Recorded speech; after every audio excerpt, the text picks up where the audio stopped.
at the end of the day, I'm not Jesus. I'm not God. I don't make the rules. I just live by the rules that was given to me. For y'all who don't know me, I am Kodak. I am Kodak from the West Side, from ML King, Lil Tay, whatever the fuck you want to call me, Bold Fast Finest, man. I am him. So it ain't too much I haven't done in the city alone. Not just the West Side, but the city alone. So with all that being said, welcome to my world, baby. It's third world business. Gorilla gang or no gang. You know? Goddamn. Me and this nigga, Mr. Dante Snaps. Hey man, welcome to Black Room TV, man. Hey. Y'all tapped in live right now. We had a lot going on. Like when I first jumped out here on the porch, off the porch, I jumped off on Bowfell. My nigga stayed right down the street from me. That was my motherfucking brother. I don't know why, but it's something about that nigga I liked it.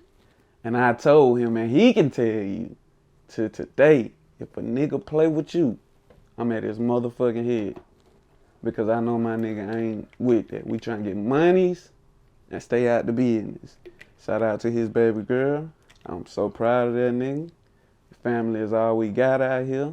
Shout out to my brothers on Bolton. A lot of them, I love them to death. But they know why I don't hang with them. Man, hey, man, it is what it is. They doing their thing, I'm doing my thing. We done growed up from the sandbox. Cam, Matt, Soldier, I love all them niggas. But back to me. Day one, bro. Love for sure. Back to me. I came off of Bowfell. I was a badass adolescent, like badass. Whatever you could think of, I was trying to get into. My first thing I ever did, because I had to move from Atlanta to South Carolina, back and forth. So I went to what they got up there in South Carolina. It's called a Jack-a-lot. In LA, they would probably call it a swap meet. What I did was I saved me some money and bought like 3 BB guns. So I came back to Atlanta with the BB gun. We went to the cut, me and my crew, can't say no name, spray painted them motherfuckers black. That was the beginning of everything that went wrong in my life. So nighttime come, me and my crew, we running up and down the street trying to rob niggas with BB guns. The first attempt I had, I ran up on a nigga, the BB gun dropped. The nigga looked back, I picked that bitch up, I tried to rob his ass, he was like, ah! Took off on me. But with all that, we're gonna fast forward, we're gonna go, where you wanna go, to some court? Before I was Kodak, I was 16 killed. This is the gap from Bolton to 7 Court. I really got into music. I really got into music, like doing shows, going out of town. To some of the independent musicians that y'all know today, I crossed paths with them, from Rich Homie, me, him in the studio, to Parlay, me, him in a place I can't, talk about. From Scooter, me, him at a homie party. From even Jock a real one, met him in Outerville. No motherfucking bodyguard, at a block party by himself. DJ Yola, before he caught that murder charge, he heard me on the stage, told me, hey, keep going. They should take you somewhere. I woke up the next morning, he going to prison. Goddamn, we can take it to D4L Moon B. Shout out to New Radio. When the Aquarius was open, shout out to DJ Hershey. I seen Solo Lucci when he first touched Atlanta. But from the music scene, even Lil Donald, he was hosting Liqueur. Yeah. Motherfucker, the motherfucker was hosting Liqueur. DC Young Fly, me and him went to motherfucking school together. So bring that ass here. Shouts out Fly, man. Bring that ass here, that was just a school thing. Like, nigga, You see a nigga in a cafeteria, bring that ass here, boy. I'm proud of you, bro. You took that shit and took it to a whole nother level, nigga. I remember that green Escort. But anyway, so I get the 7 court. Shouts out to Fly, man. I just gotta say this. That boy used to pull up on nigga and say, cock-a-doodle-doo. Even through the injuries, you know what the that fuck nigga going was on still when I say that, goddamn. man. Shouts out my boy, man. Even through the injuries, I remember when he got injured. They showed on YouTube, but I was there. Like, nigga, I pulled up on him and seen him. Like, he still a hilarious nigga. The nigga never changed, never got depressed. Like, oh, why me? Nah, the nigga was hilarious. He made everybody laugh, even while he was hurt. That's a strong brother. But okay, from the music scene to 7 court, I understood. My daughter was turning 1. I understood music wasn't making me no motherfucking money.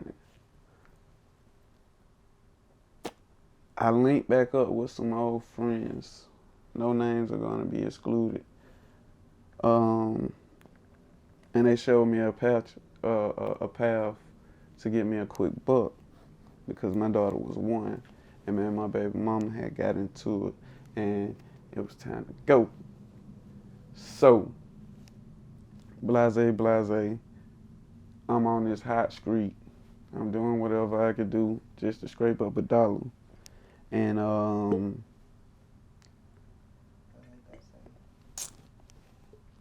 my cousin got killed, man. Trying to do one of them missions.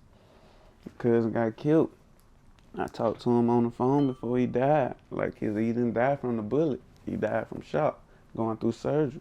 And as I talked to him on the phone, he was talking to me happily. But I can't explain that conversation, but he was talking to me happily. And the next morning he died. And that made me change my life to like, oh man, that ain't it. That could have been me, because I was supposed to have been with him. So I paused on that, and I found me another route to make money. Now I had my ups and downs, my funds, my lows. Done, you know. What you want to tell them folks, like, what, some of the experience you done went through with me going up and down the King, from the boats into Bankhead. All type of shit. Tell them folks, man, it's not fabricated, man. What life lesson did you learn the hard way?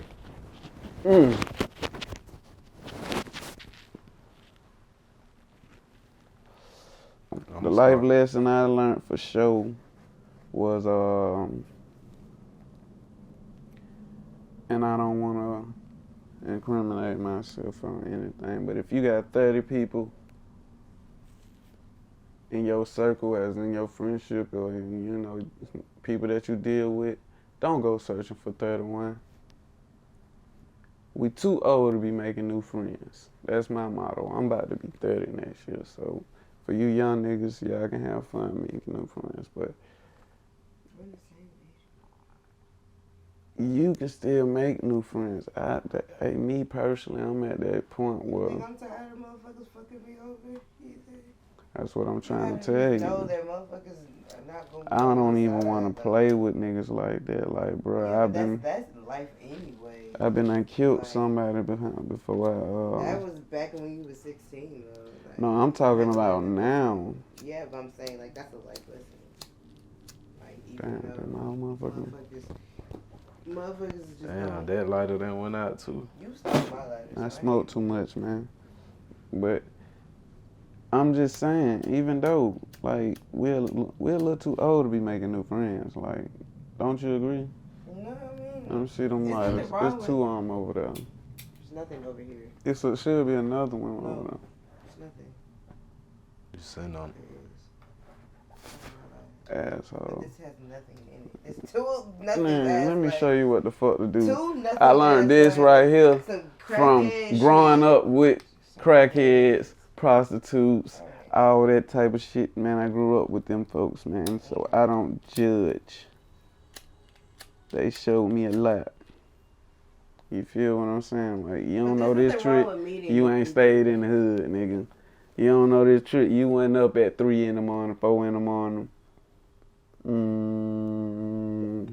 At the stove trying to goddamn get it off, nigga. You went there, nigga. You can't compare to the shit that I'm talking about because you wasn't there, nigga. Like, what do you do when a nigga jump in the car, snatch shit, bad shot?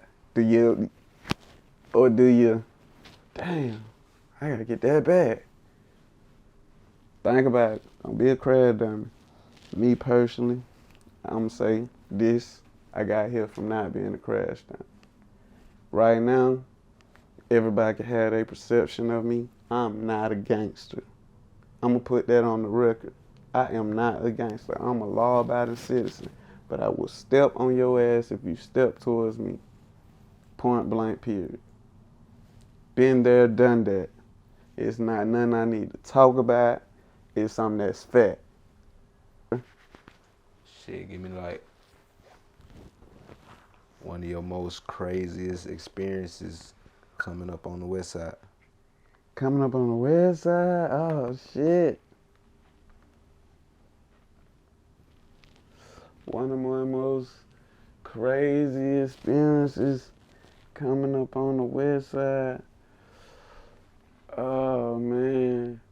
It would have to be... I know, right? Like, damn, son. Like, where the fuck do I go with this one? Like, damn, son. It's so much shit that had just happened. Like, shit, just get them folk one on. Okay. One on was...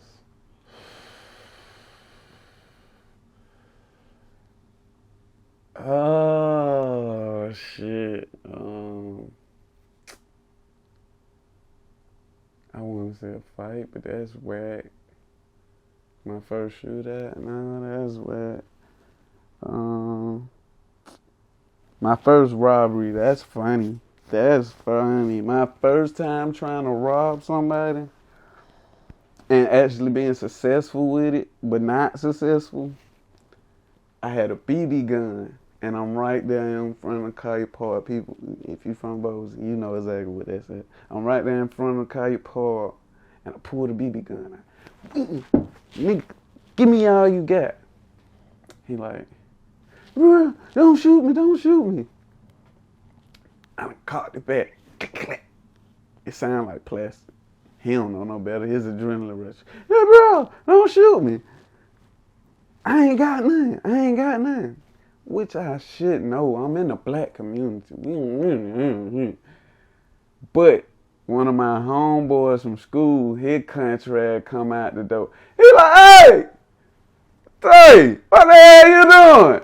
I'm like, nigga, what the fuck you doing?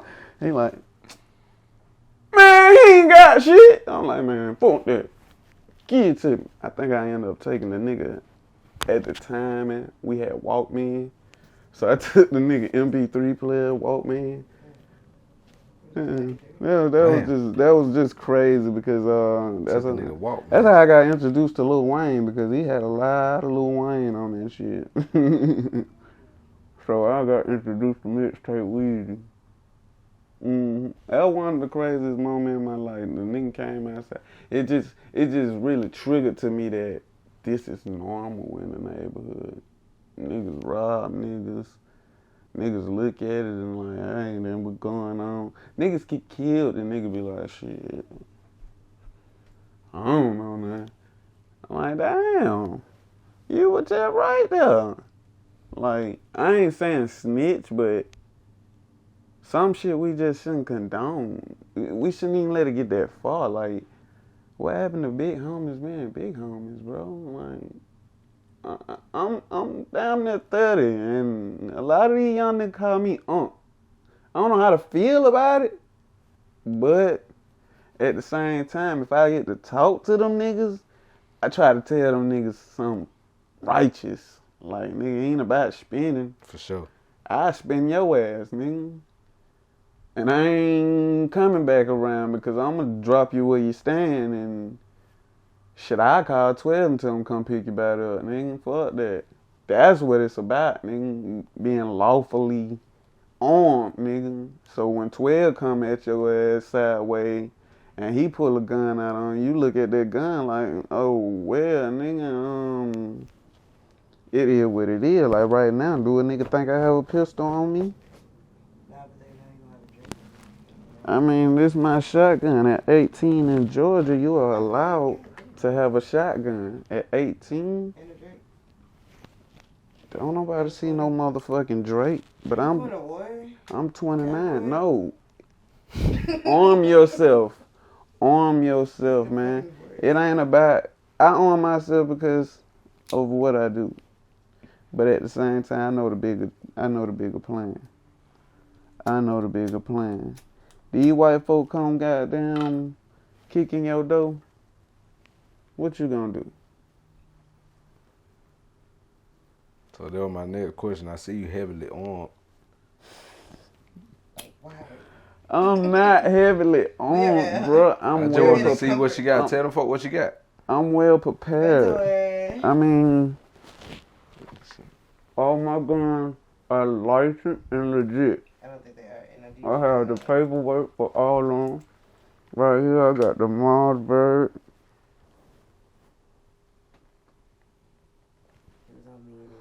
I'm sorry, I just couldn't. Uh-oh. We jamming. This nigga here move like I ain't. Why wouldn't he? It's a fucking gun. What? Man, I've been playing with guns all my life.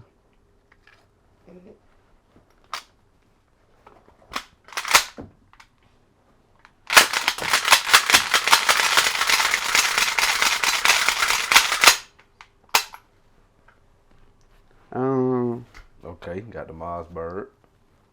What that 12 gauge, 20 gauge? 12 gauge shockwave, Mossberg. I don't know, this home defense right here, like, Nah, for real. Like, this something I don't ride around with. This is, nigga come at my door. I got slugs, my nigga. I don't care about that buck, whatever. Nigga, I got slugs.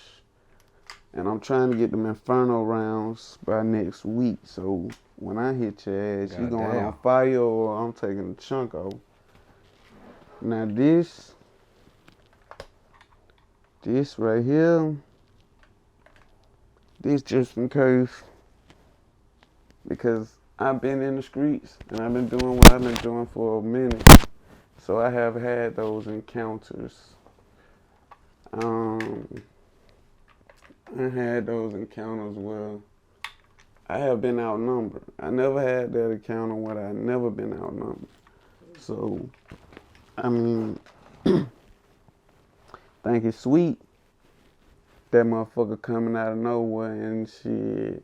I got an extra clip just in case nigga think them 30 shots was over with. Nah, baby, I got 30 more for you. So you thought a 30 was a lot of shots. 60 is a way more, but you know.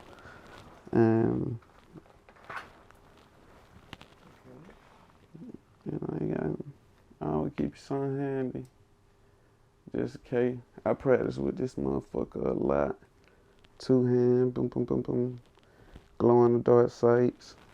So shit, I don't need no beam. What that Glock, what? Glock 22, 40 cal, baby. We don't play with 9s. Nigga surviving 9s, nigga. Bet you don't survive that 40.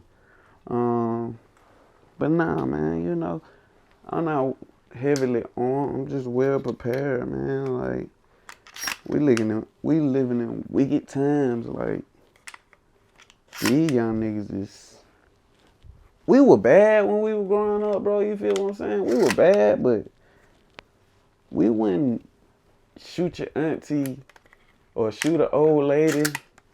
We wasn't that type of bad, bro. Like, never. Especially not in our community, bro.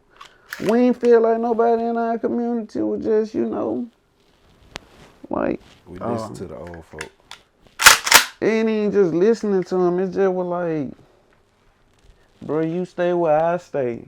Why would I rob you? You don't even fit. You might got some, but you ain't got enough to get me out of this situation because you stay where I stay. If that's the case, you wouldn't even stay over here. That's how I always looked at it. So, I don't know. I always roll somewhere else and rob people like them college kids, them Georgia Tech kids. I did dirt around now, man. I don't know about these new niggas. These new niggas shoot a nigga about 3, 4, 500 on them. By the time I get through spending, I made about $700 on, you know what I'm saying? And I ain't did no damage to my community. 12 on patrol over there, if y'all idiots pay attention. They patrol in your neighborhood. They don't patrol over there. But, I don't know. What you got? Black Room TV vibes right now.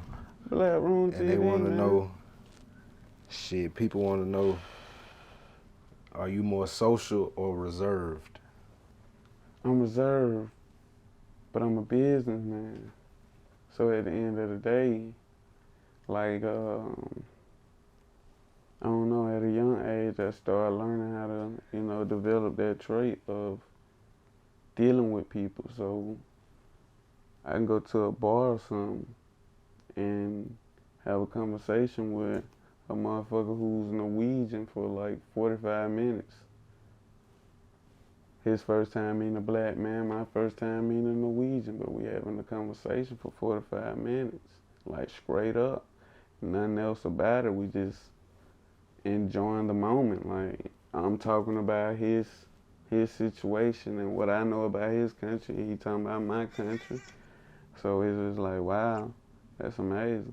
But I learned that a long time ago. Even had certain friends used to tell me like, hey, bro, I don't know if it's the gift of gab or you just know how to, you well spoken and you know how to talk to people and you know how to get in that zone. Like, I always was exposed to different shit. I wasn't in the hood thinking that, oh, we got a gang bang or this is gangster or that's gangster. Nah, I was looking for the weird shit, nigga. I was the kid up at 2 in the morning looking at National Geographic and Discovery Channel. Rest in peace to my grandma, but before she died, when I was a kid, she raised me in the church, nigga, to the point where I was in a fucking choir. Like, had fun though. Had fun. That exposed me on how to, appeal to people better nature. And, I ain't the type of nigga to play on people, but I can notice a mind game. Okay, cool. Don't take my shit out of the charger, bro. No, I'm just fucking with you. Okay, cool, man. So on my daughter, on my ass. Let them people know where they can find you. They kicked me off my original Instagram. So now I'm up on the, what they call shit, all _money, MONEY _ Kodak, KODAK, like the camera. Once again, okay, cool. all ALL _ money, MONEY _ Kodak, KODAK, like the camera. But I made movies.